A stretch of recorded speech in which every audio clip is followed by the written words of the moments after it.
Hey y'all, how's it going? Got another chill stream planned for you guys today. A couple models I've been working on over the last couple of weeks that are in their final stages. They're all ready to be buttoned up. So that's what I'm gonna be working on today.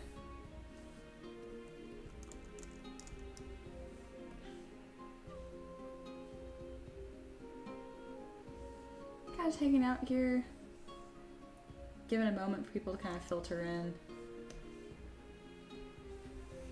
Right now I have two different poses for the Storm Sorceress. I'm going to put them in the same ZPR so I can kind of go back and forth between them as I work.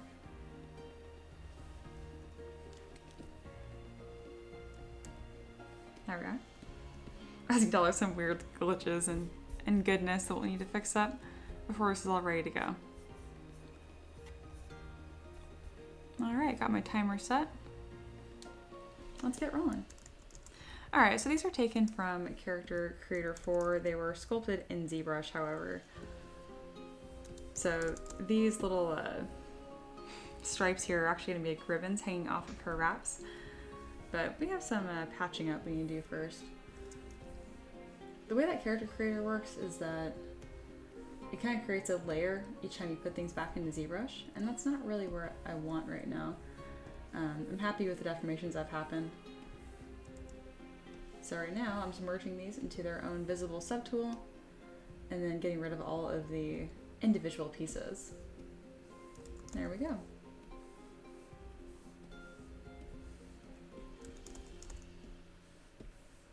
There we go. We got our two poses in the same scene now. So I can copy this tool and put it into the original. And the reason why I do this is because it's easier to grab individual pieces in case something is too distorted to fix. There we go.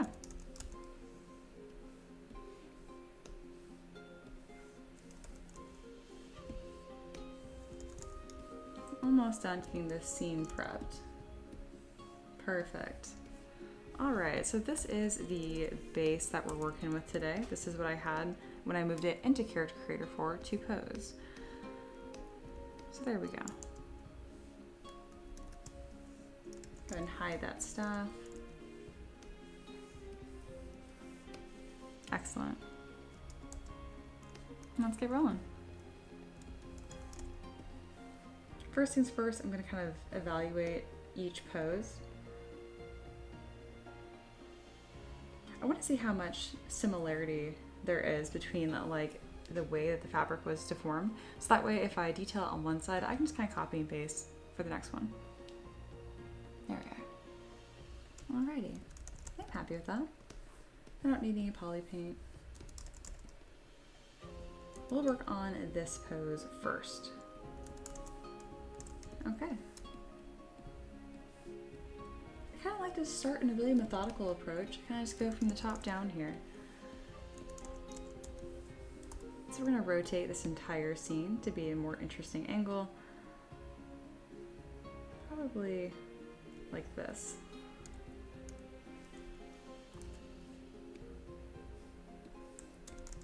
Very good.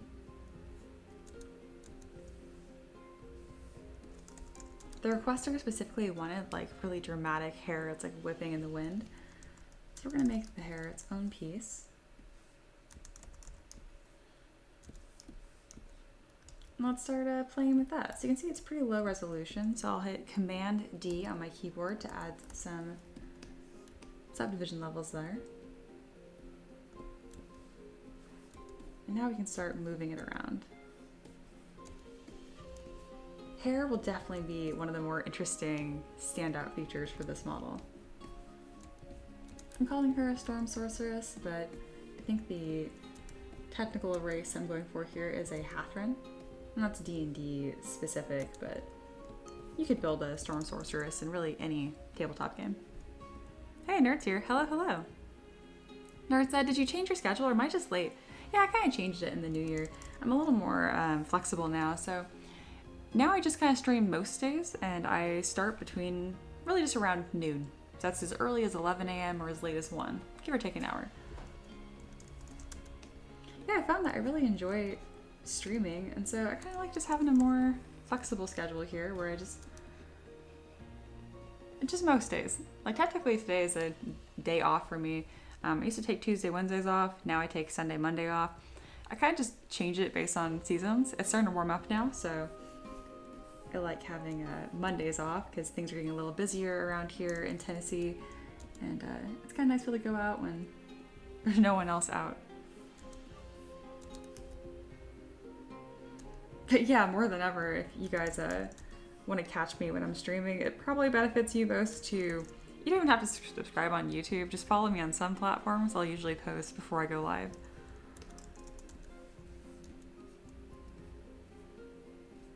But it's always in the general ballpark around noon. If I haven't started streaming by 1 p.m. Eastern time, I'm probably not going to stream that day. So right now I'm kind of just having fun with her hair and really just grabbing these individual strands and making something dynamic and interesting. So it's kind of hard to tell, but her face actually is a mask. So in order to really clarify that, I'm going to grab my damn standard brush.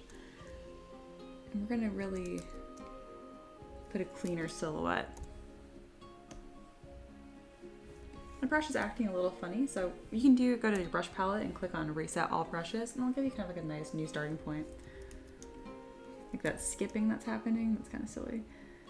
Sometimes that happens when the nib on my stylus needs to be replaced, which, I mean, that really only has to happen, oh goodness, I probably only replace this little pen nib here maybe once a year.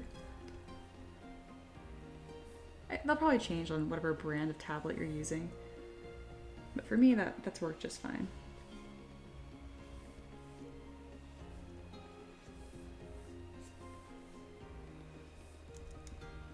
All right, I like how that shape's looking. And then to really further cement that, I can draw a mask over her face and go to clay polish, and that will just kind of sharpen up all these edges here.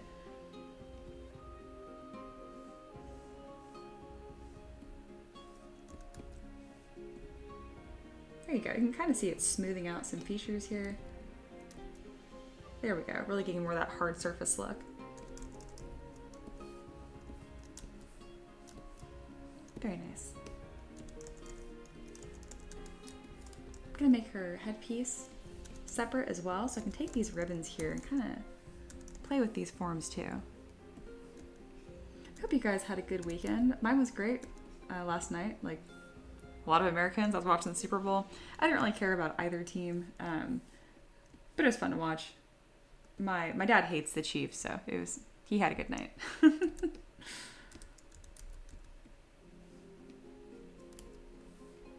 All right, I'm gonna make sure that these little ribbons here touch the body at least in one spot. That'll just make it a lot easier to print. You can have thin elements like this even when printing on a miniature scale. You just want to make sure that it's touching something else on the model. When it's free floating, it just makes it really, really terribly fragile, and that can be tedious.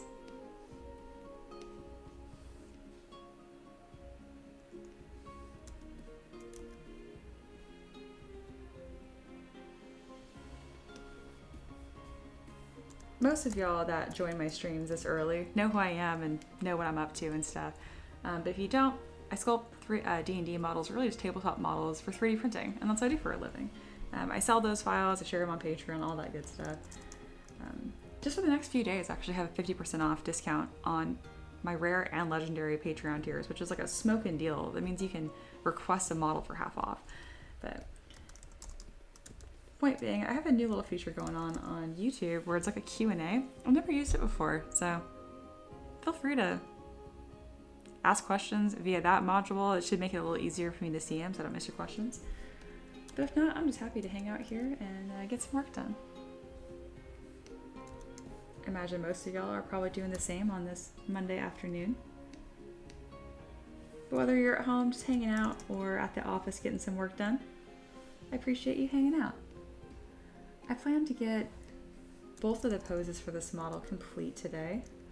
And then if we have some extra time, I'm going to go back to the greater Strix that I started 2 days ago. All right, that's looking really cool. Gosh, I love posing hair. Hair is so fun. And then, so notice how these are pretty thin and fragile. A really easy way to bulk that up is grab Move in your back face mouse and click and drag. There you go. I also like to run over it lightly with the inflate brush. And just keep adding more volume, kind of just playing with that. So it still looks like hair, but it's more on the delicate side. Hey, Aloha's here, welcome back. Aloha says, hey guys, hope everyone is good. Love this mod too. Those wrappings on the arms finished off perfectly. Yeah, I'm excited to get those detailed too, because as of right now, even this low poly, they still have a nice impact, you know? Aloha, I saw that you submitted your hair assignment. I'm really excited to review that. Haven't looked at it yet. I'll probably do it, if not after today's stream, then tomorrow.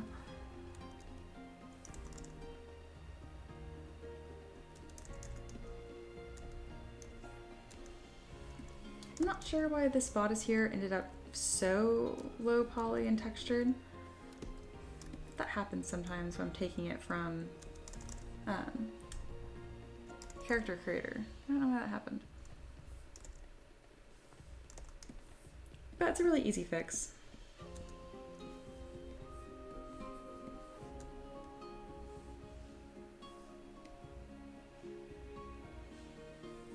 Usually I avoid doing stuff by hand like this out of symmetry, but in this case, it's pretty simple. I don't estimate it's gonna take me longer than 5 minutes to do both poses to recarve out these forms, and that's worth it to me. If it was longer than that, we start kind of looking like, I need to learn how to fix that error that's happening. It's supposed to remember my subdivision levels and my detail, but every now and then it doesn't, which is okay. I have lazy mouse enabled, which kind of prevents any wobbliness of my hand from coming through the sculpt. That can be enabled under the stroke menu. I have it pinned on my custom UI because I like to vary how strong it is based on what I'm doing.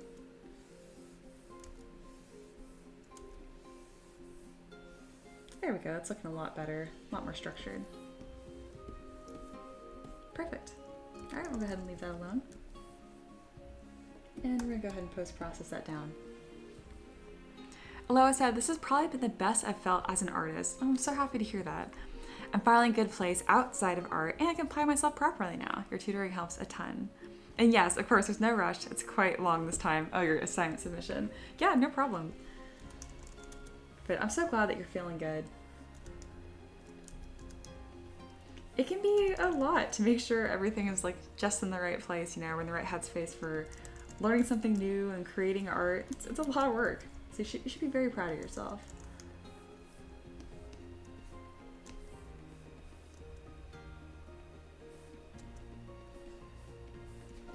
I started feeling like that probably middle of last year. Kind of similar. I had a lot of things that were really coming together nicely and I'm able to create faster and better art than ever before, which is awesome. And that kind of coincided with me live streaming again too. If my head is too full or, I don't know, I got too much going on, you guys will know because I do not live stream during times like that. I try to simplify as much as possible. But I'm glad that I'm feeling good and everything's going good because I really do like live streaming and hanging out with you guys.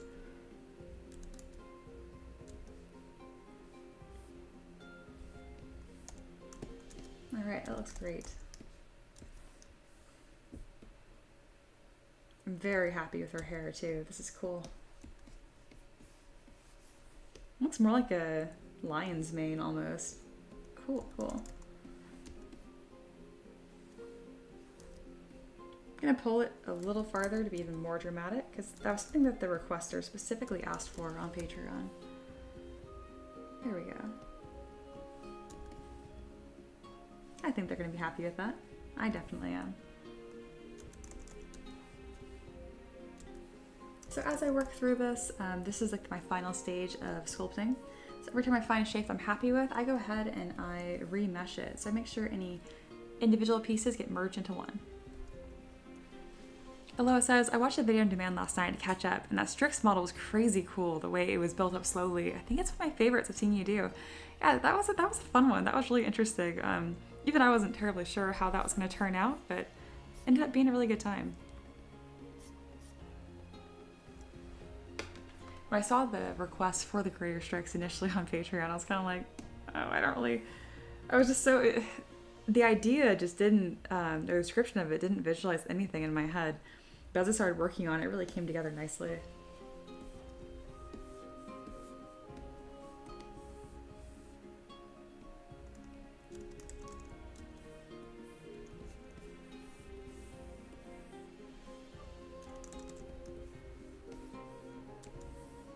So when I did the union operation here, ZBrush kind of threw a little bit of tantrum. So we can kind of see where Dynamesh will get us. I usually don't like the Dynamesh because it crushes the resolution sometimes. like right here, we are losing some of those finer details. However, I can remedy quite a bit of that by just using my inflate brush. And then when Decimation Master does kick in, sometimes it restores some of that integrity, surprisingly. Alright, that's in a good enough spot. And then we can go ahead and reduce that count.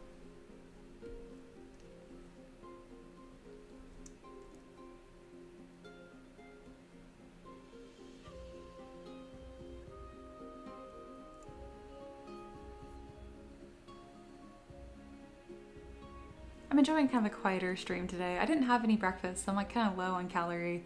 I'll definitely have a big lunch after this. Just a coffee, and I wasn't sure if I was going to stream today. Just kind of here to kick back, have a good time, and really kind of finish up some models that have been on my queue recently. I have quite a few that are right on that edge of being completed, so I'm excited to kind of button them up and then start a new host of models.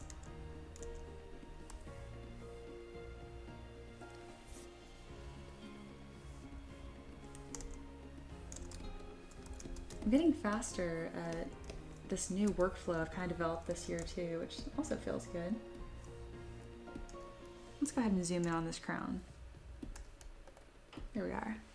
Aloha says, last night I found a gold mine of content. Pixelogic Japan had a 1-hour live stream of From Software's lead designer, going through his modeling process with his in-game examples from Dark Souls. Oh, how cool. Yeah, watching like live stream kind of like form content, like it's live, it's not edited, professionals talking about their work, is probably the biggest reason why I grew so quickly as an artist. I mean, it's nice watching like intentional videos about people's workflow and stuff too, but the best is just watching people unedited talk about their workflow, and it's even better if there's a demo to go with it.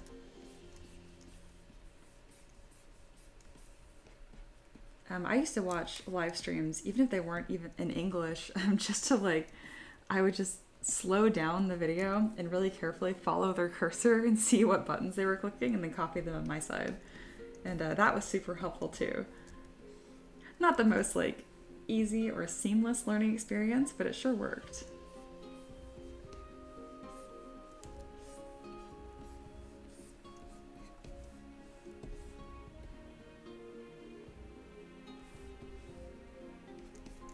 Even though a lot of this isn't really visible or even paintable in some of these instances, I do like to just strike in a few fabric folds really quickly, because I do have people that support me on Patreon that print my models really large, and I want to make sure this is going to appeal to both of them.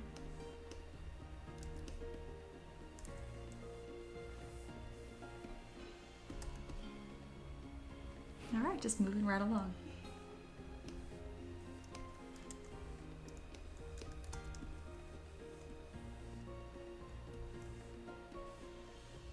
I'm also like simplifying pieces as I move down, so I have like this corset and this like undershirt. So I'm just kind of merging these subtools as I go. The next step here is going to be these wrappings. If it will let me select them. It's so low poly that it keeps grabbing the body underneath. There we go. I'm going to split those into their own subtool. I'm going to kind of do these, kind of a quick trick here. I can do them all at the same time by using dynamic and extruding them. So I have dynamic turned on, I'm going to add some thickness, make sure it's offset. Beautiful. And then apply. Now that I have these, I'm going to extrude a ring on each of the sides. To do that, I'm going to bring up the Z Modeler brush and extrude poly loop. I'm gonna be careful with the very first one I do and kind of find the thickness that I like. Yep, I'm happy with that thickness. And the reason why I was careful finding that initial extrusion is because as I continue through, I can just click and tap and it'll have the identical thickness on each one that I click on. So I'm gonna kind of just do these bands here, and you'll see why in just a moment. They're pretty exaggerated too, and that's because when I subdivide, it's gonna kind of smooth and round them out. There we go, so that looks kind of silly, right? But when I click divide, they kind of smooth down, and it looks like wrappings. It's almost kind of like quick fabric folds too. All right, doing the same treatment on this side.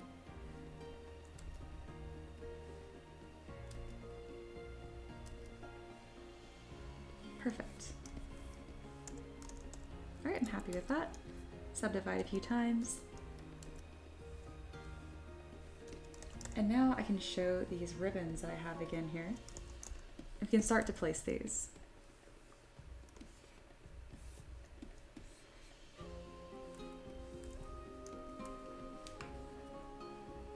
Aloha says, also I want to say quickly, I'm not sure what day my tutor Patreon resub goes through, so if you're not comfortable going through my submission till then, that's totally understandable. Oh no, you're totally good, because it's paid once each month, and I just consider that just rolls over until the next month, so I'm not worried about that. Especially, I mean, like, you're a member on YouTube, and you've done little donations here and there too, like, you're square. I'm not worried about that.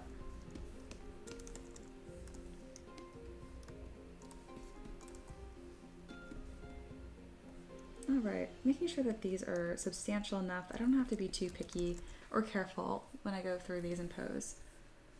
Alrighty, we're gonna split them into left and right pieces. And then using my 3D gizmo to just kind of line these up nicely. They're really more like silhouette interest pieces, so I don't need them to be perfect.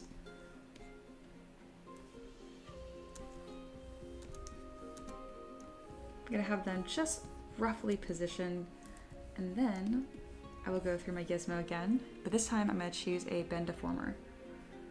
Let's try bend arc. Kind of see what that does. Okay.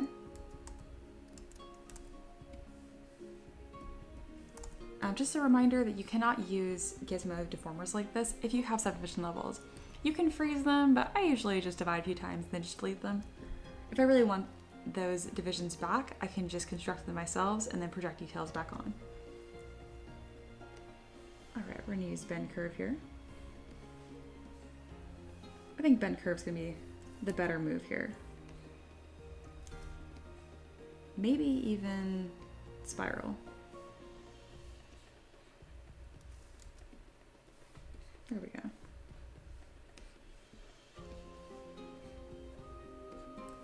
I don't like the way that this is shearing right here. Yeah, see that? No, I don't like that. This is going to need to be Dynameshed first. The way the polys are laying on this mesh here, yeah, see how they're all triangulated and whatnot and stretched? It's causing some like, almost like tearing. So to retopologize that quickly, we'll just Dynamesh. There we go.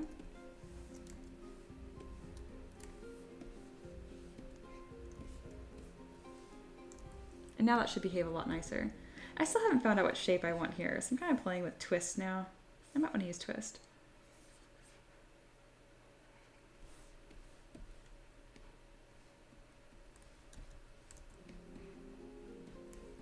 This might just be a feature that kind of sweeps. It might just be a simple move brush. Yeah. This might be a little more simple than I was anticipating. Absolutely works either way. And I can go through and make sure these line up nicely.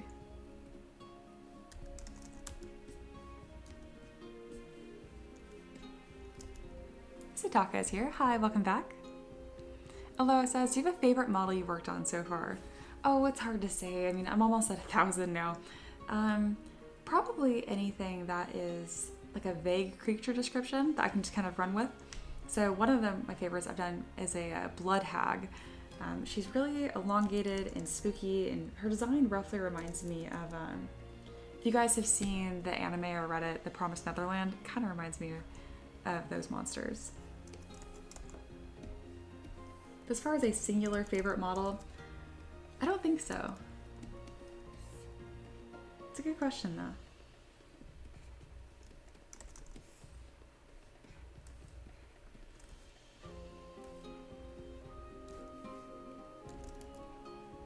And I don't even mean that in like the cheap answer of like, oh, they're all my favorite, because they're not. I definitely have models that I don't like working on.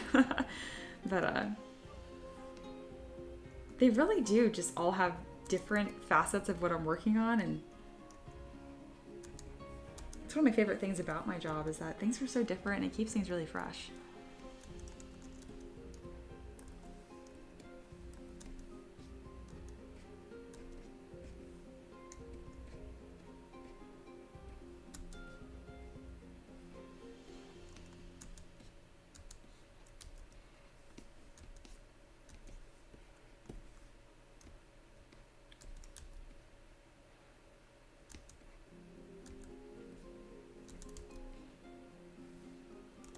I'm seeing if I kind of like more like a tangled look. I don't think I do. It makes that silhouette more confusing to read. Just like that is fine. Let's go ahead and merge those. Perfect. And yeah, just keep on working our way down.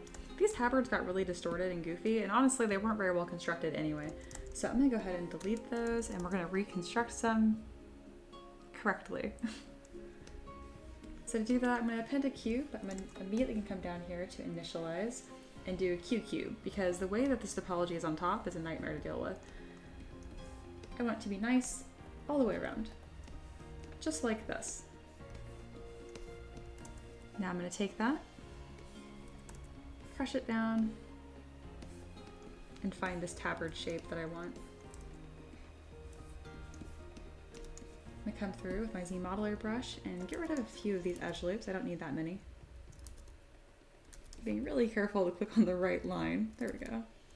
Goodness. There we go.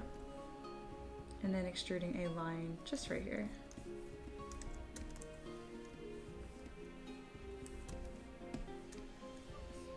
From here, I can just pull that shape straight down. Looks great.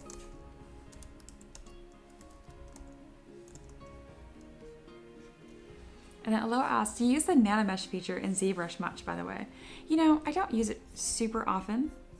Oh, I totally forgot. I can pin this, I think. I don't use it very often, but I do find it helpful for adding a lot of small textures to something right away if there isn't a surface modifier that benefits it.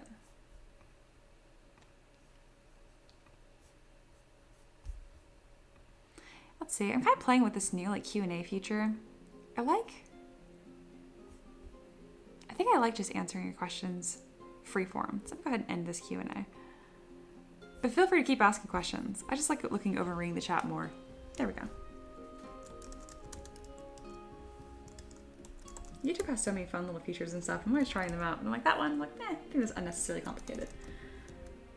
But feel free, again, to keep asking questions. I really enjoy that. I'm just not going to have this interface I have to deal with on my side. Hey, Wolf's here. Hello, hello. Wolf was part of the reason why I live streamed today. I was kind of on the fence, and then they happened to ask my Discord, like, do people know when she live streams? And I'm like, as I'm reading it, I'm like, when do I live stream? Like, kind of whenever I feel like it, and I feel like it. I honestly might not have, though, if I hadn't seen your question in Discord, funny enough.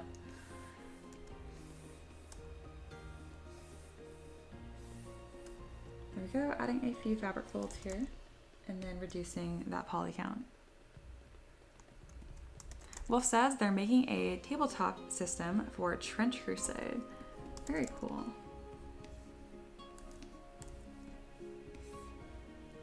It sounds very involved. It's a good project.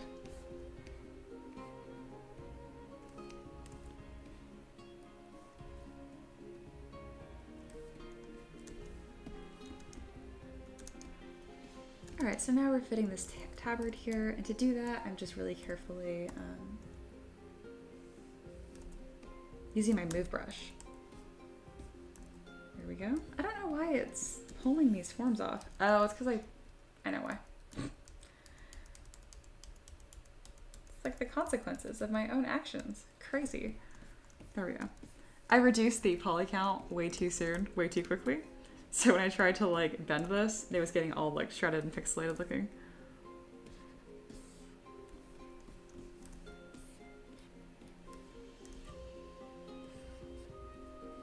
There we go. That's better.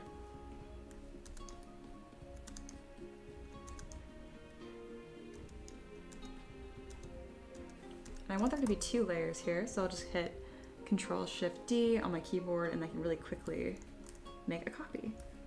You can also just drag Command at the gizmo like this, but that'll keep them in the same subtool, and I don't necessarily want that for these. It really doesn't make that much of a difference, it's just an organizational preference. The end result is like identical though.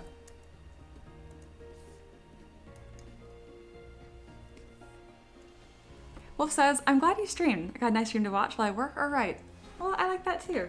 I love that people kind of just, you know, a lot of you guys are creatives and you're kind of making your art or doing your work while I do mine. That's cool. There's like this little online community going on. I enjoy that.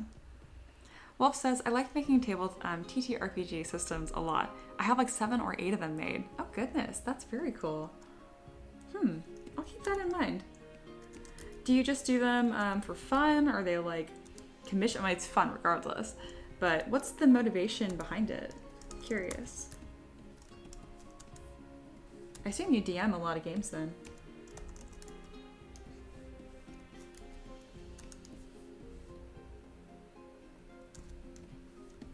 Alright, so the last step here is going to be detailing this bottom part of her dress. So let's go ahead and do that.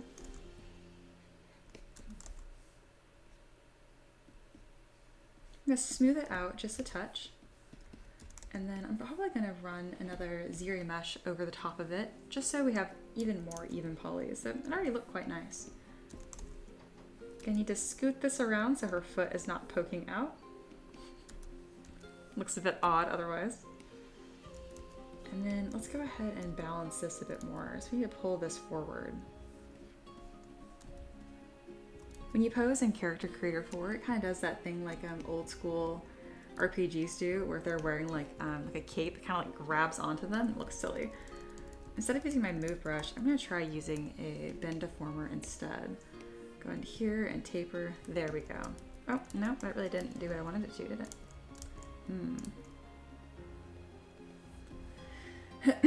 I mean, it's a cool silhouette. Maybe we'll just be careful with how much we add. I want it to just flare.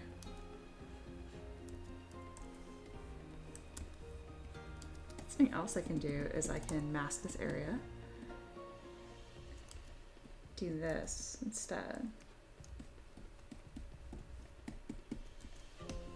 If it's low poly enough, I actually do like to use the standard brush instead of the move brush to create volume.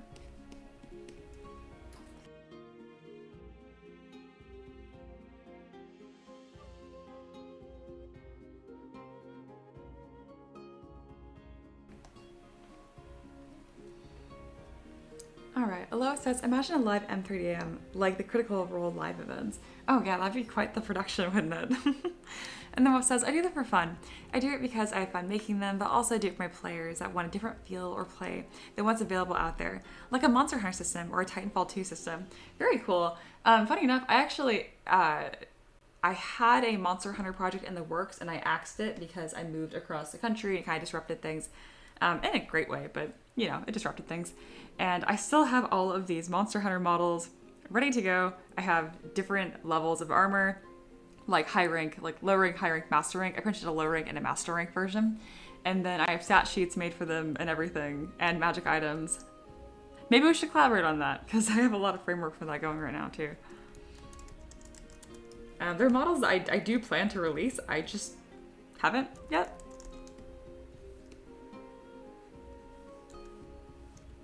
It kind of feels nice to have models that I'm sitting on, but at the same time, I'm like, imagine people would really like to have these. I should get this project out. I've been so focused on doing Patreon requests, which I super enjoy, that I've kind of forgot about releasing my own projects to some extent. Not that I miss them. Requests by far are my favorite right now.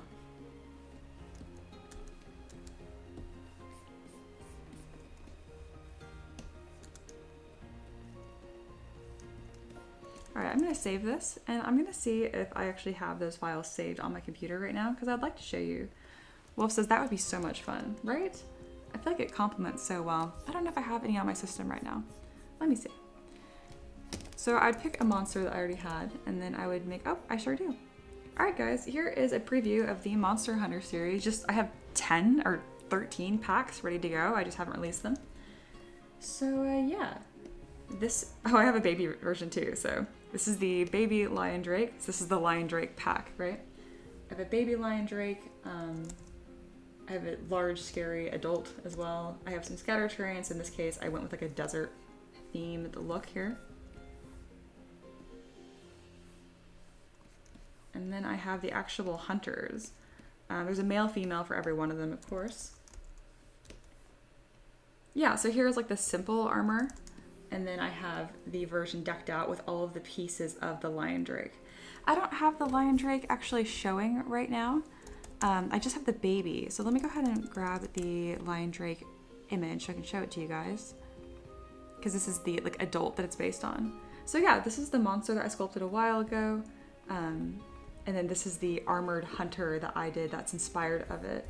So if you look carefully at like this scarf thing they have, it's actually the tail.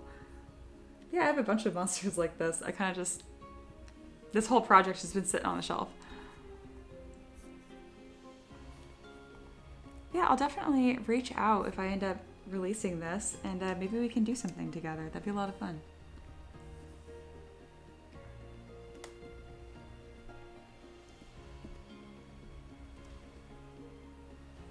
Aloha says, whoa, they look great. Thank you.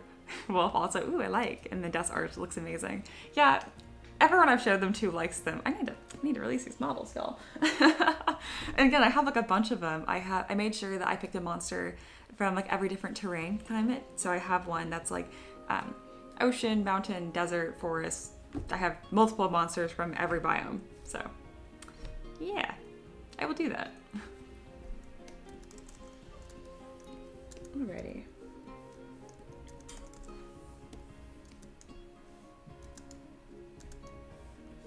There we go. And then I forgot to detail the back of this, but most of it isn't showing. I do like to cover all my bases though. I have to remesh that because it's too low res at this point. I'll leave that and I'll decide at the end. Now for this, I want it to be flush on the bottom so that way there's no 3D printing concern. So let's see how close we are to that being correct.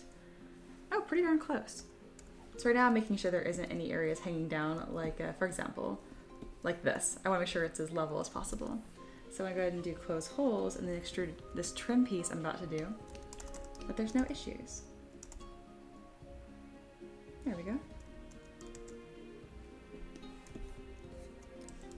Subdivide that just a few times and I can run through the edge here. I think I want to be a bit harsher than that.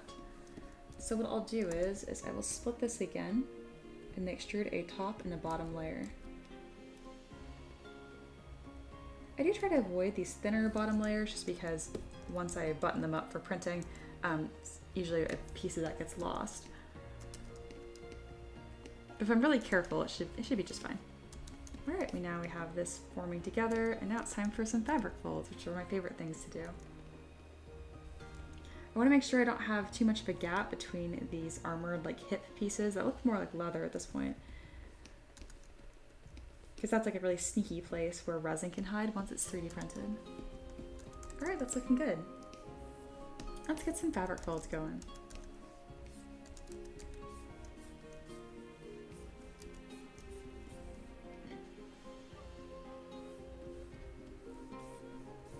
This model is already so nicely detailed that I don't really need to worry about going crazy with this right now.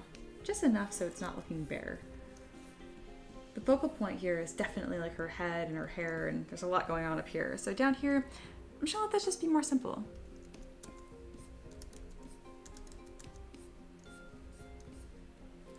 Sometimes more is in fact more, but in this case, this is gonna be a less is more situation. That isn't a hard and fast rule though, and I'm always reminding my students that where a lot of things I say during my stream, I'm not as specific in my lessons depending, because there's a lot of this comes down to stylistic preferences too. I want to make sure that no one's losing their own like artistic voice when they're learning. It's so easy to fall into like what's a correct answer or not, and there really is a correct answer.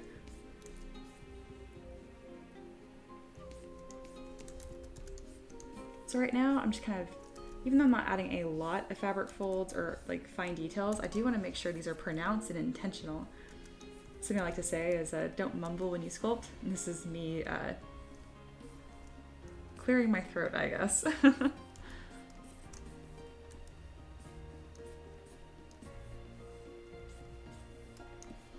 Alright, that looks great.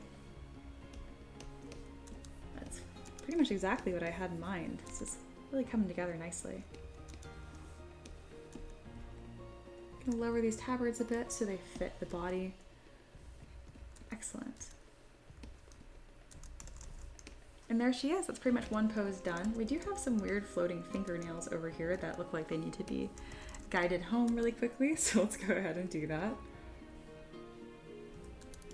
That is so funny. That's also a weird quirk that I found in Character Creator that I'm not sure why it's happening. My husband and I are both troubleshooting that right now. It drives him crazy. He's really been putting in some time trying to figure out why it does this. I don't mind as much because it's really not that long of a fix.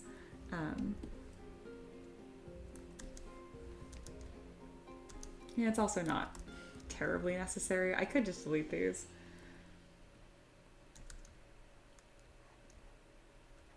I do think the little definition is nice though.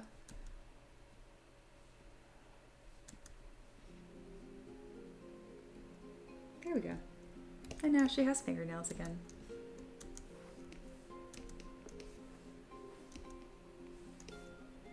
I'd like to define her deltoids a little bit more before I dynamesh, or not dynamesh, but remesh this.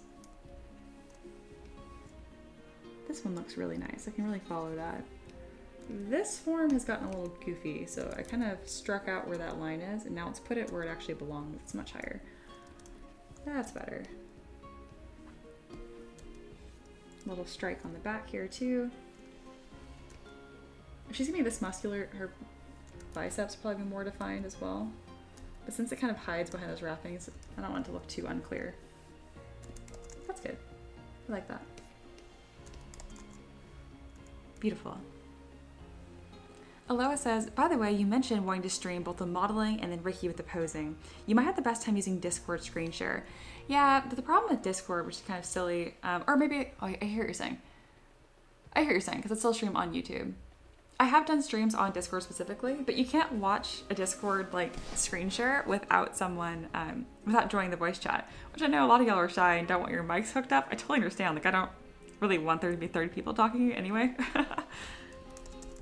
I wish Discord would change that. Otherwise, I would have a stream happening in Discord as well. But so far, I've been pretty happy being hosted on YouTube. Pretty soon here, I am going to have it set up where I have a dual stream happening on Twitch. I just haven't worked out the logistics of that quite yet.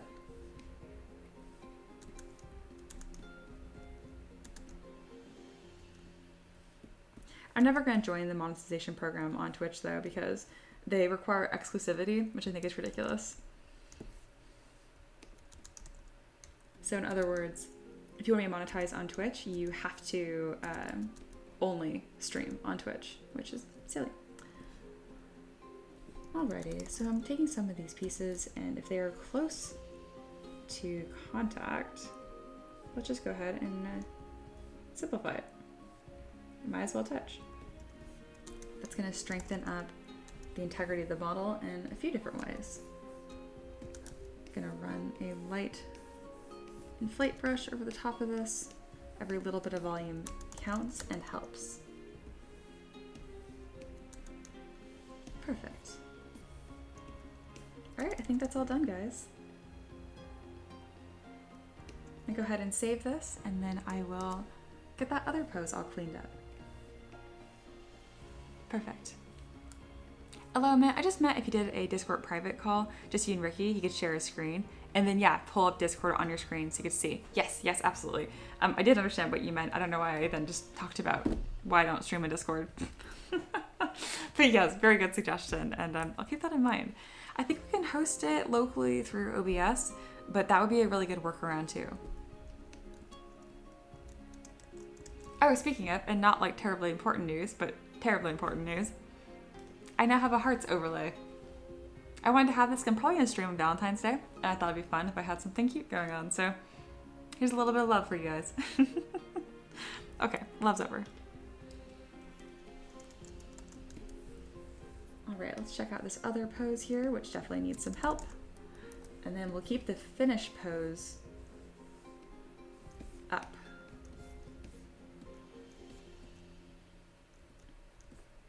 Perfect.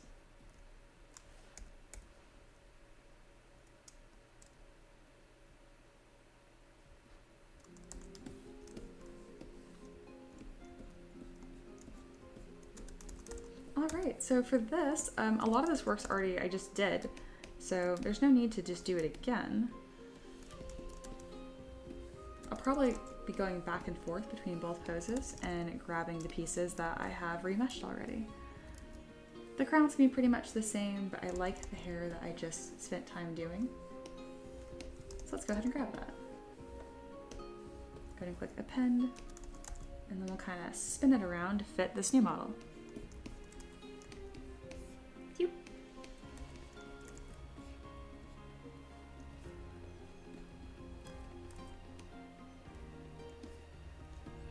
And I still have all the resolution here and separate parts. If I want to, I can kind of use this as a starting point and then customize it even further.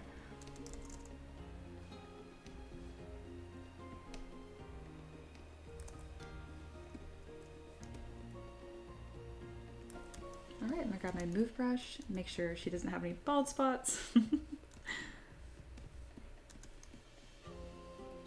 Cool, and I can kind of make this hairstyle complement this pose now.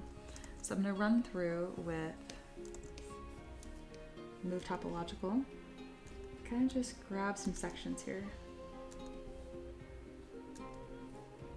I don't mind if it is behind and in front of her arm. I just want to make sure that it looks intentional. So I'll move a few strands out of the way. There we go. That way it's all making sense still.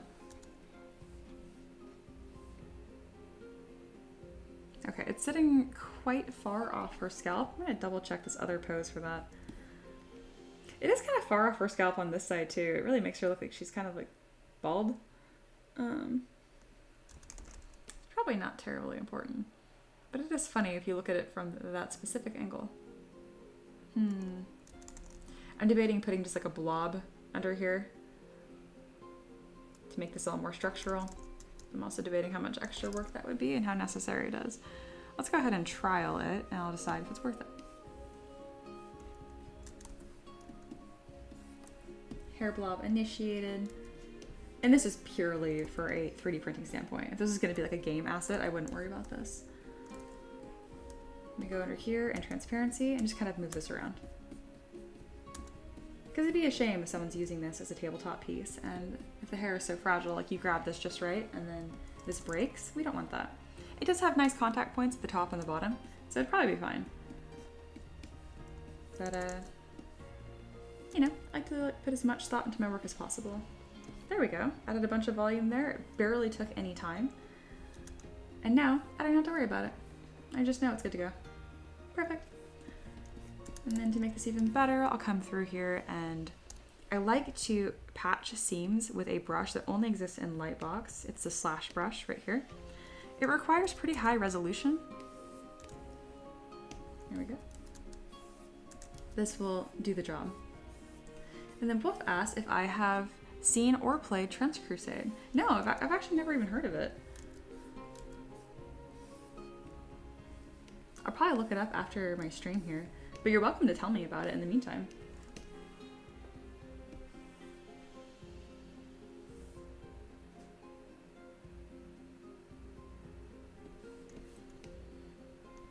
Perfect, that's much more structural. And I'll go ahead and grab that same blob and fit it under here. Blob.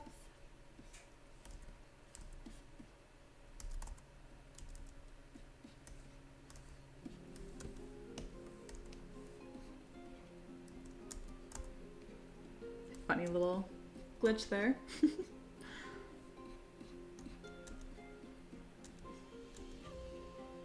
There we go. And now she doesn't look like she's just bald with a tiny bit of hair on top of her head.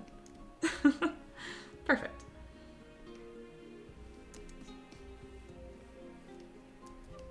That looks good on that side. I'll go ahead and squish this back, and then I'm probably going to duplicate this piece and mirror it to get the same effect on the other side. Beautiful. I come to this back side with Trim Dynamic just to clean up any overlaps we have. And then still paying attention to how this falls on her neck. That looks really nice. I can go ahead and delete this hair underneath because I'm not going to need it anymore.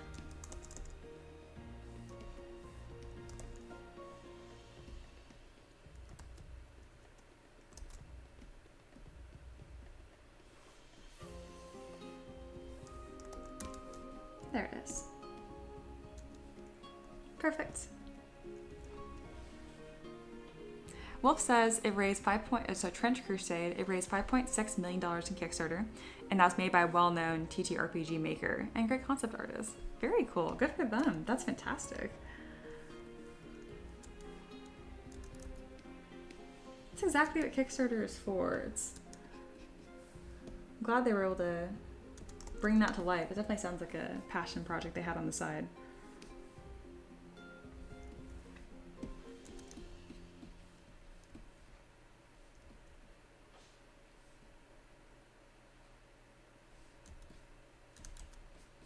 Yeah, despite making miniatures for a living, I don't play a ton of tabletop games. I play a lot more just like video games in general, but obviously I do enjoy it quite a bit.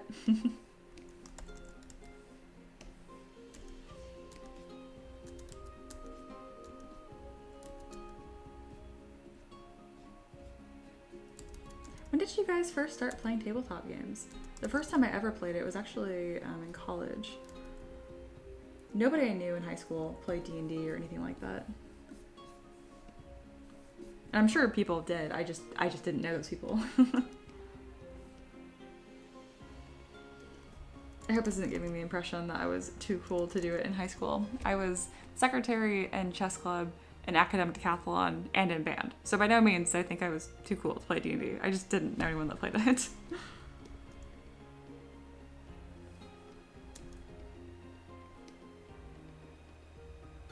My friends probably would have tried it if I started DMing a few games. But I wouldn't do that to them. I was by far of the nerdier. I mean, Sydney would. I guess we'll never know. This was a long time ago.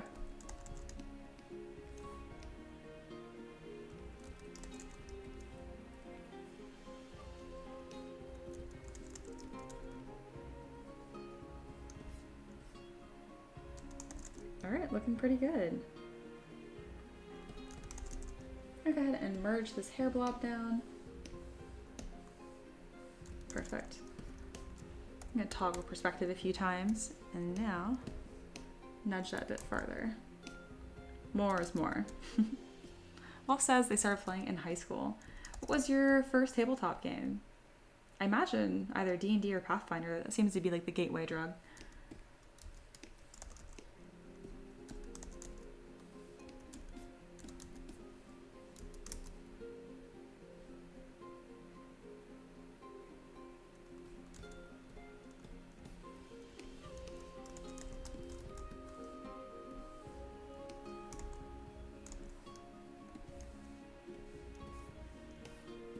Yeah, interesting. On this one, the sharpness of the face stayed intact.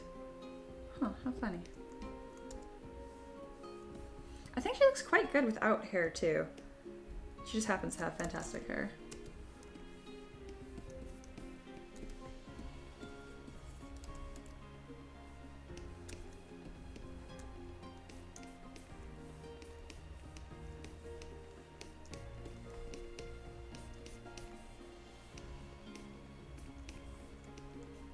Wolf says D&D 5e was my first. Very cool. Same. Also my first tabletop game that I played. But I've really been wanting to play Pathfinder. The shaman class especially really interests me. So when I do play D&D, in the beginning, I think my first character ever was a fighter, which I did enjoy a lot. Fighter, a rogue, played a barbarian once, didn't care for barbarian, but druid is my favorite. I think it suits my personality best, and there's so many fun like RP opportunities being wild shaped, so that's been a lot of fun.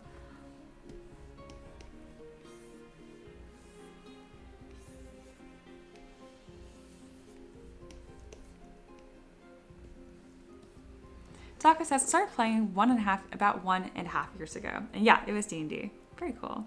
Des R says, middle for me. Is that like Middle Earth, like Lord of the Rings styled one? There's so many different ones. I'm trying to learn more of them.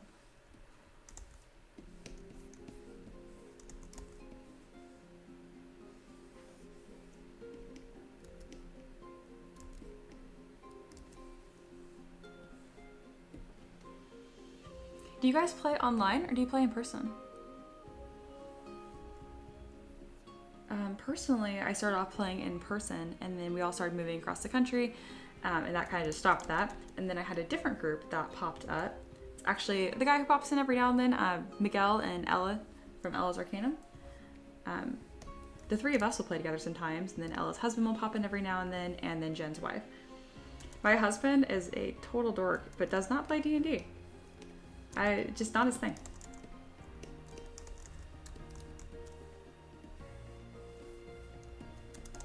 Even though he'd be so good at it too. So when I was in college, I was in an improv group, and he happened to be there during practice once, and my improv team, group leader, he had him, Ricky, play a few games, and he actually offered Ricky to join the team afterwards, but then found out Ricky wasn't in college, so they couldn't find a way to add him in. It's really funny. My point being is that he's such a creative, witty guy that I know D&D would just be right up his alley. Taka says, mostly in person, sometimes online. That's nice, you can have a blend going on. Des Art says, middle school, we played D&D homebrew, Dragon Ball Z, and Star Wars games back then. No kidding, how cool. And then Wolf says, mainly in person if possible. Yeah, I prefer in person, and even when I did play in person, and just a few different groups, ironically, we didn't use my miniatures. I don't think I was doing a very good job explaining what I do for a living. I'm one of those people that I don't talk about myself unless people ask me questions and show very clear intentional interest. I don't know. So it was kind of oh, you make art, and I'm like, yeah, I make minis for a living, which I feel like is pretty heavy-handed and pretty clear. And they're like, oh, that's cool, and they just move on. I'm like, okay, I have 1,000 minis, we can use whatever. I get it. A lot of people when they play D&D, it's after work, their brain is still full. They're there to relax, not necessarily do a deep dive on their friends' hobbies. So I get it. Was a missed opportunity, but I get it. I'm still confused why this one retained resolution and the other post didn't. I'll probably let Ricky know that, and maybe he'll find out, or he'll know what the difference was.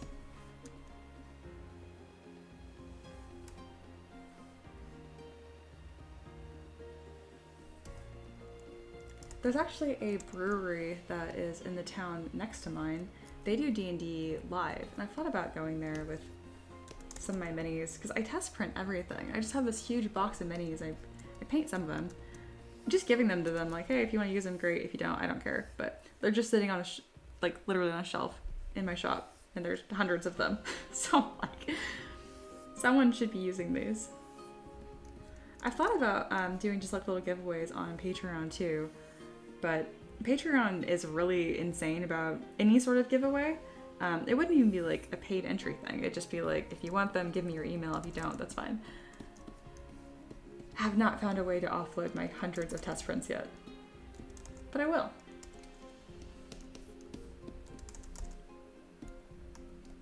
Here we are.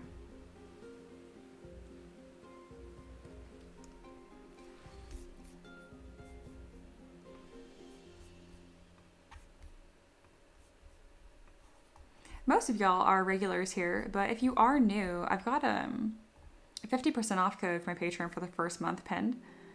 It's a smoking deal. This is the first time I've ever done discounts on Patreon because it wasn't even an option before. So if you have like a character that you, or a creature that you want sculpted, let me know, because that's literally what I do. That's like my whole business. You support me on Patreon, you get access to 1,000 models, and you get to request your own. It's really fun, and I love what I do. So if that interests you, you know where to go. Now let's get back to making this model. This is wrapping up really nicely. I almost have 2 poses completely good to go here.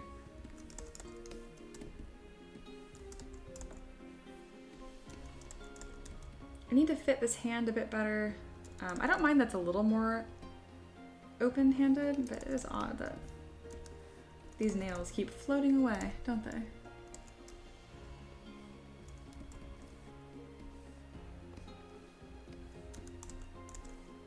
So the first thing that I'll do is make sure that this hand is actually going to fit the staff. I can just do that with my topological brush and kind of like scoot it over. If it was a more intense pose, I would definitely have to manually mask and use the transpose line to accomplish that.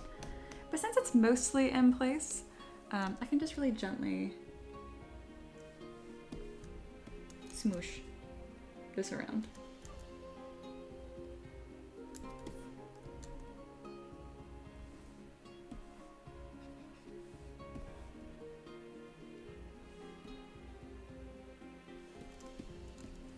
Now the same thing with the fingernails. These just need to get moved over.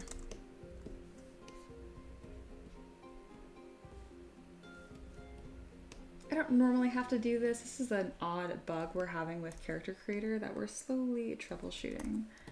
It's not super pressing because it doesn't really take that much time for me to fix it, but always looking for things to improve. This is another place where Move Topological is perfect because it automatically grabs distinct meshes within a subtool for you. All that means is that I don't have to waste any time masking individually. I can just use the brush and it kind of like magically works as intended, which is always nice.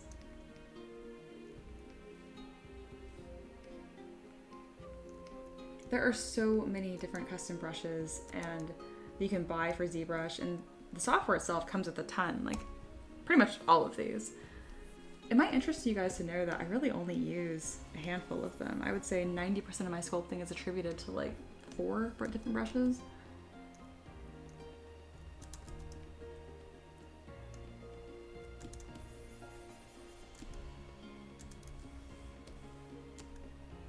I think the same thing goes for 2D digital artists as well. It's fun to have lots of different brushes and like for special effects and whatnot. But for the most part, all your fundamentals are handled by all the heavy lifting, so to speak. It's done by the same brushes. Goodness, these nails are looking so chunky. Stop. So to fix that, I'm gonna use my pinch brush. There we go. Oh, I like how that's looking.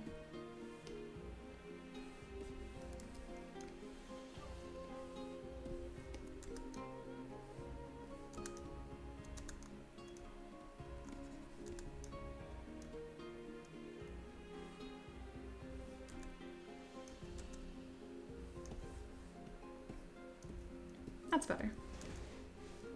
All right, let's go ahead and detail the wrappings. And we'll use the same technique that I did earlier in the stream here, where essentially I do them at the same time. I'm gonna use dynamic, extrude, always offsetting towards the center.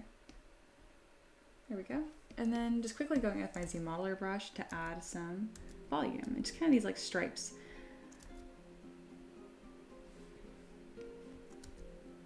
The Z modeler brush is very sensitive, and it's actually dependent on what, if you guys zoom in a lot here, if you guys look up, there's like a horizontal line right here in yellow or vertical. Horizontal and vertical. It's so small. But if I click on the vertical, it extrudes that way. Horizontal, same way.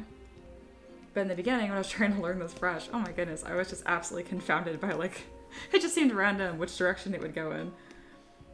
Obviously, after watching some tutorials and doing a lot of practice, wasn't too hard to figure out, but it's a very detailed brush where you need to work intentionally. You can't just kind of flounder around and hope for the best. There we go.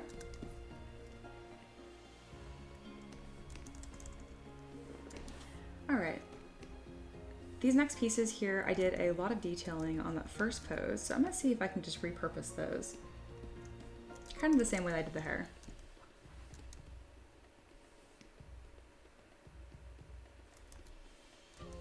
That being said, I would like to bulk up this staff here before I go. Very good. Oops, let me go ahead and slide these down as well because I want to make sure they fit on the base without any problems. There we go. Just gonna shorten that up.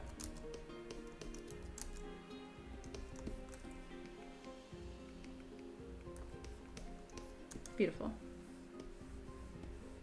All right, let's grab this really nice detailed cloak here and the tabards.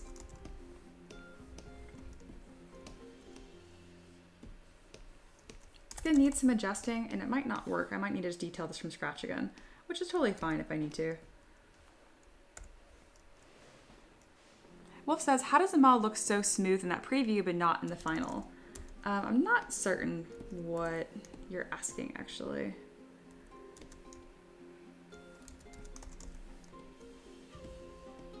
Because this preview here, with how smooth this looks, that is what it looks like when it's printed as well. If you're printing models that have pixelation like this, that's on the artist. Feel free to re-ask your question though. I'm happy to answer it. Just didn't initially make sense to me. In the world, it's like, what is this? Oh, I have the inflate brush. That's why I was like,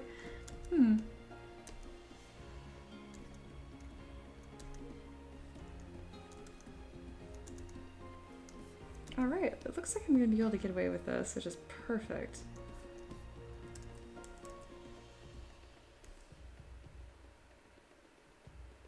And then Mup says the double negative was confusing. Oh, okay, sorry. Also, hi, welcome. I believe that you're new. Alo said, wait, okay, that Z modeler direction thing just blew my mind. Oh, yeah, I can show that again if you guys need me to. Z modeler is very, very sensitive. So, I'll show you guys that really quick. So yeah, there's this little line right here. So you can kind of see it, it's flickering from straight up and down to the left here, straight, left. And then based on which way you click is the way that it will extrude. So yeah, the more you know. Same way where if you click and then drag out, you can control how far it's going to extrude.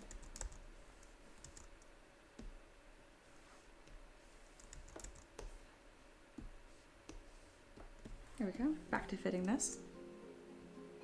Map said, oh, I meant that comment about the looking smooth. Oh, okay. So you're on the same page as I am in that case. As you can tell, I have no problem taking responsibility. I'm like, oh, it's probably me saying a double negative, but that was not. Yeah, Wolf, I want to answer your question. I do not understand what you're asking. I would like to help though.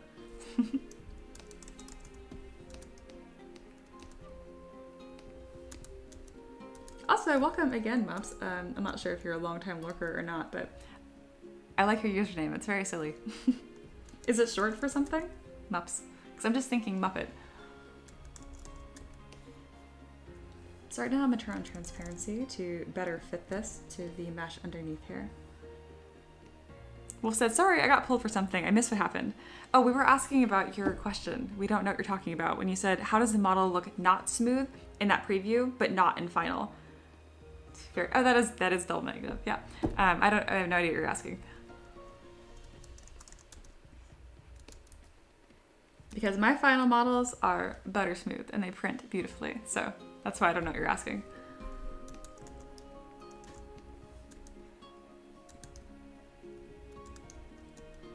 Here we go.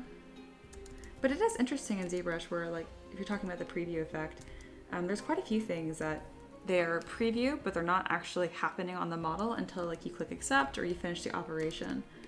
And that is the case for dynamic subdivision. Hey Cheese, welcome back. Cheese says, what are you working on now?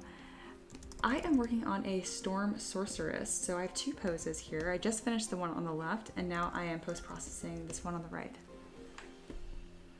Oh, someone new as well. Tarcisio, that's a fun name. How are you doing? I'm doing well, thank you. I want to make some minis too, but how do I know my model has the right size in ZBrush? That's a great question. So I actually use Mesh Mixer, which is a really, really outdated software, but there's a couple different ways you can do it. There's a Z plugin here that's called Scale Master right here. You can set your scale scene here. You can use whatever units you want, centimeters, inches. So for minis, you probably want to use millimeter. And usually it's 28 millimeter from foot to eye level. You can always double check in your 3D print slicer and see the all your dimensions. So a 28 millimeter scale mini will actually be closer to 30 to 32 millimeters from the bottom of their foot to the top of their head. And if they have horns or long ears, it'll be even taller. But you're roughly shooting it for 28 from foot to eye level. And again, you can do that in ZBrush by one, importing a model that's already correctly scaled, like a ruler, or setting the scale here in Scale Master. Good question. Mup said, it's a long, convoluted history. I asked about their username, Mups, because I think Muppets. Also just got here, you got blessed by the algorithm. I did. I really find that YouTube does a good job of bringing cool people my way. Wolf says, when the boxes show the pixels, like surface is so rough, but when you're done, it's smooth. Oh, yes, I know what you're asking for. What you're talking about is subdivision levels. So I can actually show you right now. So see the skirt right here? It has that smoothness you're talking about, right? So what you're seeing right here is 180,000 points. But they're subdivision levels here, which means I can toggle that resolution. So by clicking Shift D, you'll see now it's only at 45,000 points, a little more pixelated. Shifting down again, 11,000 points, and now only 2,800. We're all the way down to under 1,000 points. That's why it's so pixelated here. So yeah, what's happening is I am dynamically toggling the resolution up and down. It's just a really cool feature in ZBrush. There's other ways you can move through resolution. You can actually use Dynamesh instead, but I'm a big fan of subdivision levels because I can go back and forth quickly. Darcicio says, thanks, I didn't know about that. You're very welcome. It's worth noting that I do teach. I provide a mentorship program. So if you're interested in learning more directly from me, that is something I provide. Always links in the description. There are so many different little things I've learned in ZBrush over the years because I teach. It's definitely become a two-way street. So at this point, I've been doing this long enough where the main Patreon, where I actually share my STLs and 3D printable models, it sustains the business by itself. So I don't have to have additional forms of income, but I still continue teaching, one, because I love it, and two, it keeps me sharp. It keeps me improving my own work and stuff because I'm always learning new tools and tricks and that kind of thing. So that's been nice. Cheese asks, what's your opinion on Blender, the 3D animation software? I don't like Blender. I'm a Blender snob, and I mean that very literally because, like most snobs, I'm not proficient in Blender, and I have no reason to have that opinion. I'm just being a snob. I just don't like it. I've tried it, and it does not click with me at all. For the kinds of things that I'm doing, ZBrush just suits me better, but Blender is really cool. I have messed around with Blender enough to learn how to rig my own models and all that kind of stuff. The fact that Blender is free and so robust, it's fantastic. It's very fantastic. I just don't like it, and I don't use it. Aloha says, hey guys, do you want my cool badge or tutoring or even this cool cat? Aloha's being sweet and is plugging my mentorship and YouTube mentorship for me. Yeah, I do have a members program on YouTube, guys. That's why she has a little badge and those little ridiculous cat emojis. I handpicked those. But yeah, that's also something that I offer, and any support on the channel is so appreciated. Again, this is my full-time job, and I'm very blessed to not be a starving artist trope. I've been doing this for 6 years now, and it more than pays the bills. I feel very lucky to live a comfortable life, especially in today's economy.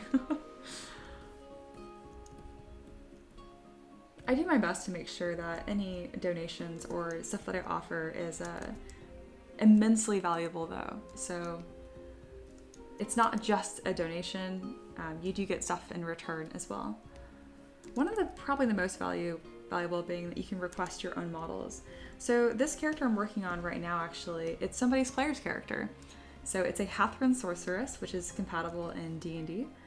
And I made 2 different poses for them, just because they've been a long-time supporter, and it's a really cool model that lends itself well to that. So yeah, it's really enjoyable. I really love what I do. And Aloha, you're very sweet, plugging my stuff for me. That's right, business. Business. She says, the profile picture is made in Blender. Oh, no kidding. I have a heart, I'm trying to zoom in and see it.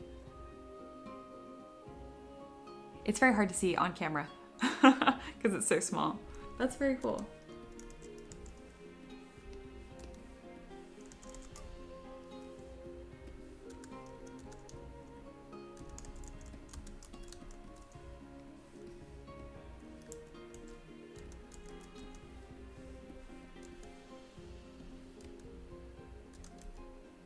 Yeah, in the beginning,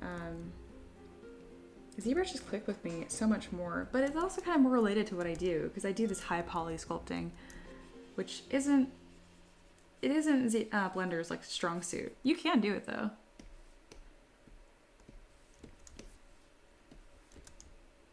And one of my good friends, Miguel, exclusively creates all of his D&D minis in Blender, and has been doing that for years too. All right, this is almost done here. I need to bring over those tabards that I made right here.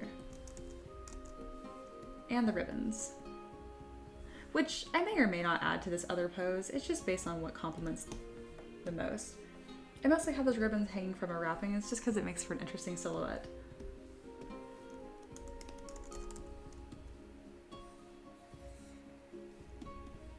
All right, so since the model is flowing to the left instead, I'm gonna mirror these so it better complements. You can find that under the deformation menu in ZBrush. I always think it's under transform, but I don't think it is. Yeah, no, it's not.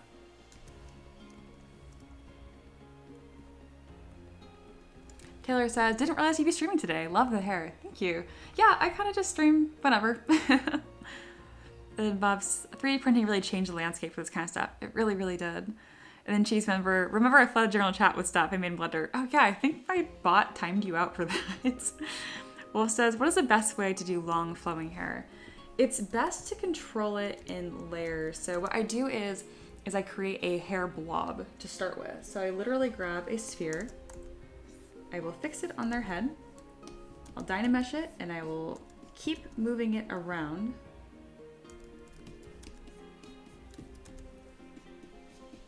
There we go, kind of like this shape here. And then once I have a blob that I like, I will keep duplicating that shape around and finding this form. I know this looks ridiculous, but this is truly how this happens. There we go. I would have a hair blob just like that. And then I take a detail brush. I use the Danny Mac hairbrush, which I think it's only like $3 or something. Bam. And that is the brush that I use. I know it looks chaotic. I can use Move Topological and pull individual pieces just like that. And I keep doing that process. And when you do it not in 30 seconds, it looks like that. If you want to know in more detail, I have courses, mentorship, I teach, money, my living. There you go. Cheese said it did. Yeah, I kind of figured Discord would, honestly. I was like, I have a couple like auto moderation things that happen there. All right, this is almost done. I'm really, really happy with this. And again, thank you guys for hanging out. I'm coming up here soon on my break, and I might just end the stream a little early today because today's kind of like a bonus stream. It's technically a day off for me, but sometimes this is just all I want to do. Like I legit was just like laying on the couch and I was just like, I'm bored. And I have so many things I could do. It's a beautiful day. I could go out and ride. I mean, God knows I can always muck the pasture. Horses poop a lot. I do love myself some menial chores, honestly. I spent most of the day, my day off yesterday, weeding when I wasn't watching the Super Bowl. But yeah, I was just laying on the couch and I'm like, goodness, what do I want to do? And video games didn't sound fun. Crocheting didn't sound fun. Neither did reading. So I'm like, I'll just get some work done. You definitely have to be careful when your job is your passion. But I have a mean work ethic. I really just like to get stuff done. And it's fun, I get rewarded with new cool art. And then again, the way that I do all this stuff is that they're requests for people to support me on Patreon, and that's just an absolute treat. It feels like I'm making someone a present every time I do this. Then I share it with everyone on my community, and without fail, there's someone that's like, wow, I needed that exact same niche model. I'm like, no joke. So it ends up being a present for a lot of people that support me. It's really just like an aggressive win-win spiral.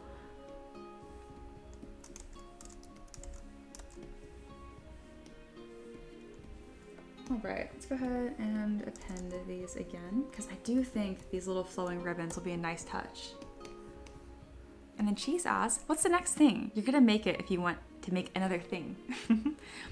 The next thing I'm gonna be making is probably gonna be buttoning up that greater Strix, so that raven, like I think you were the one that had that funny comment about it's a literal scarecrow.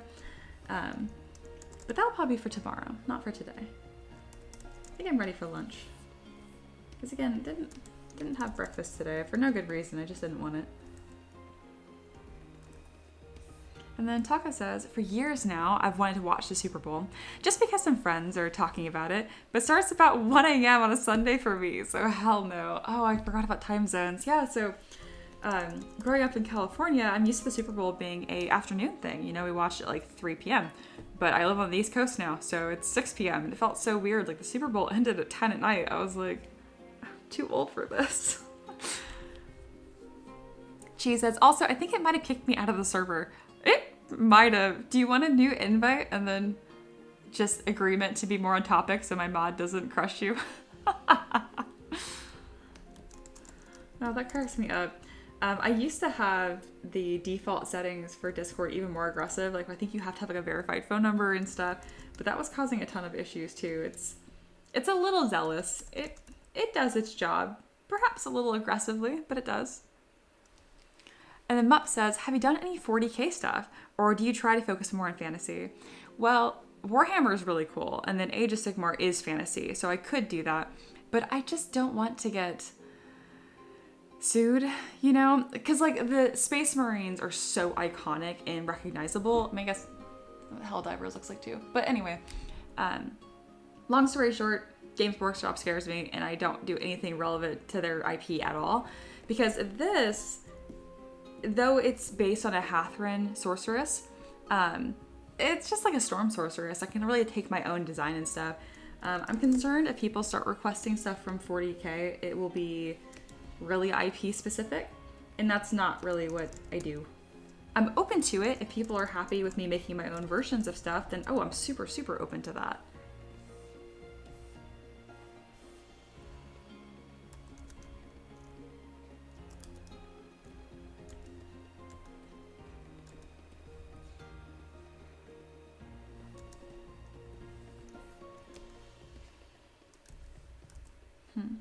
I need to rotate this just a bit.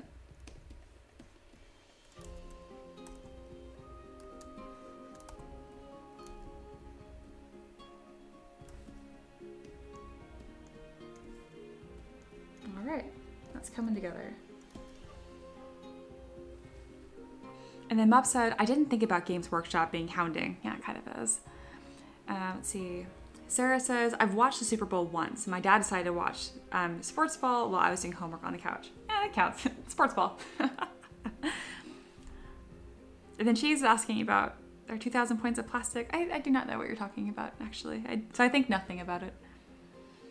And yeah, Games Workshop is notoriously as almost like maybe even more aggressive than Disney when it comes to that. Which is fair, and I'm really not in the business of replicating IP, you know? I've been very lucky to kind of make my own unique designs and stuff. And one of my favorite things that I've made is gingerbread warriors. I made them their own little gingerbread house, and like they're just these little angry gingerbread men with like candy cane swords, and that was so much fun.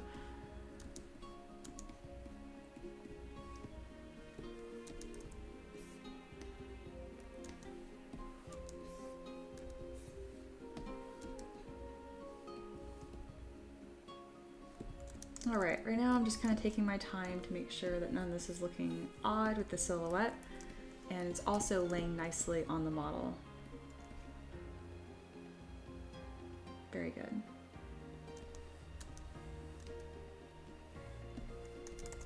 These are actually going to make the model a bit stronger when 3D printed, which is cool. It's kind of funny to use thin elements to kind of be almost like built-in supports, if you will.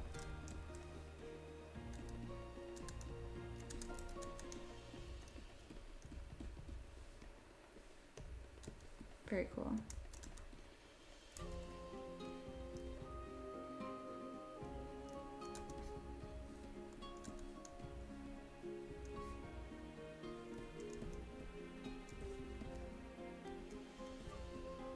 All right, here they are, looking splendid. I'm gonna go ahead and do a screen capture of this. Really happy with it. Beautiful.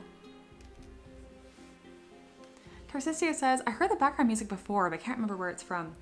I got it from, it's an independent artist that has their stuff on Epidemic Sound. So yeah, they probably have published their stuff elsewhere. It's really nice, like a little fantasy vibe. Aloha says, hey Mia, do you have any models you have printed recently to show what final prints look like? I do, but they're all in my shop, which is in a different building right now. But I could grab at least one of my FDM prints to show you guys.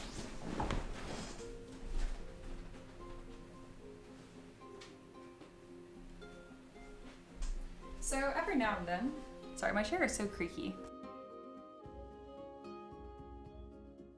Every now and then I print my stuff really big. So this is obviously not miniature size. This is my Barbarian King. If you're interested in anything that I've designed and want to 3D print it yourself, I share all those files on Patreon. And I do have a 50% off code going right now. The code is LOVE. To be perfectly cheesy, because I love my community, so that's why. But yeah, this came out great. This is printed on my Bamboo Lab X1 Carbon, which is X1C.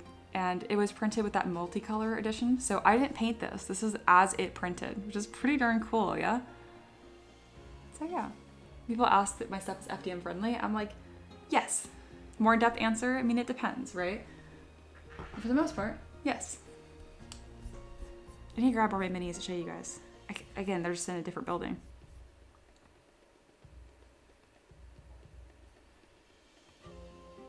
And then Cheese, oh, that's right, the invite, I forgot. So this Discord invite is specifically for my patrons, so people that support me on Patreon, but again, I really appreciate you guys being here on stream, so I'm happy to have you guys here as well. So here is a Discord invite. This is for anyone that's in the stream hanging out. You guys can come here. And then yeah, Cheese, I would just be more careful about how much you share so you don't get auto banned again. I think it was counting the pictures as spam. And then you're right, Cheese mentions they don't exactly want a standard thing when they go here. Exactly. So people do support me. It's always something that's more on the niche side, and that's what I do best. So yeah, it's a win-win. All right, I'm gonna go ahead and edit this photo.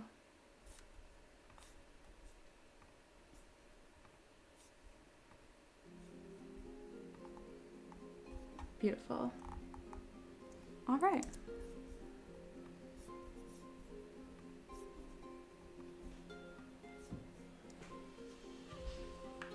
And yeah, replying to Aloha, I do print stuff really large sometimes. Kind of like it's fun, like test prints, but yeah.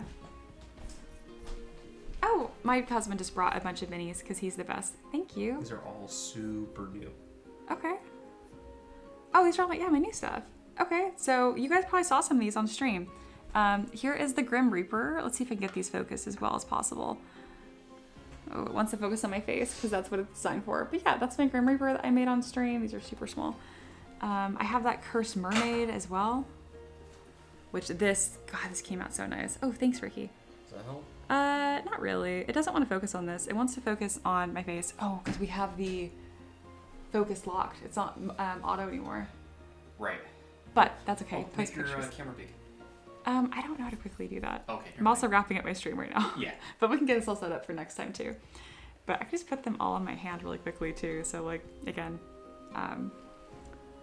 I have really cool like high res pictures of these too, of these prints that we do when I post them on Patreon too. So it's kind of looks like a little gray blob right now because the camera likes my face.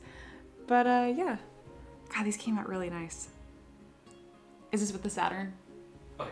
Yeah, that's our good printer. We have one Lego printer that's been fighting us. We got a refurb they wanted us to work on, and it's just been it sucks. So again, Lego printers are great. Don't get the refurbished stuff. It's a nightmare. But yeah. And then she says, how many requests do you actually have? Any exact number.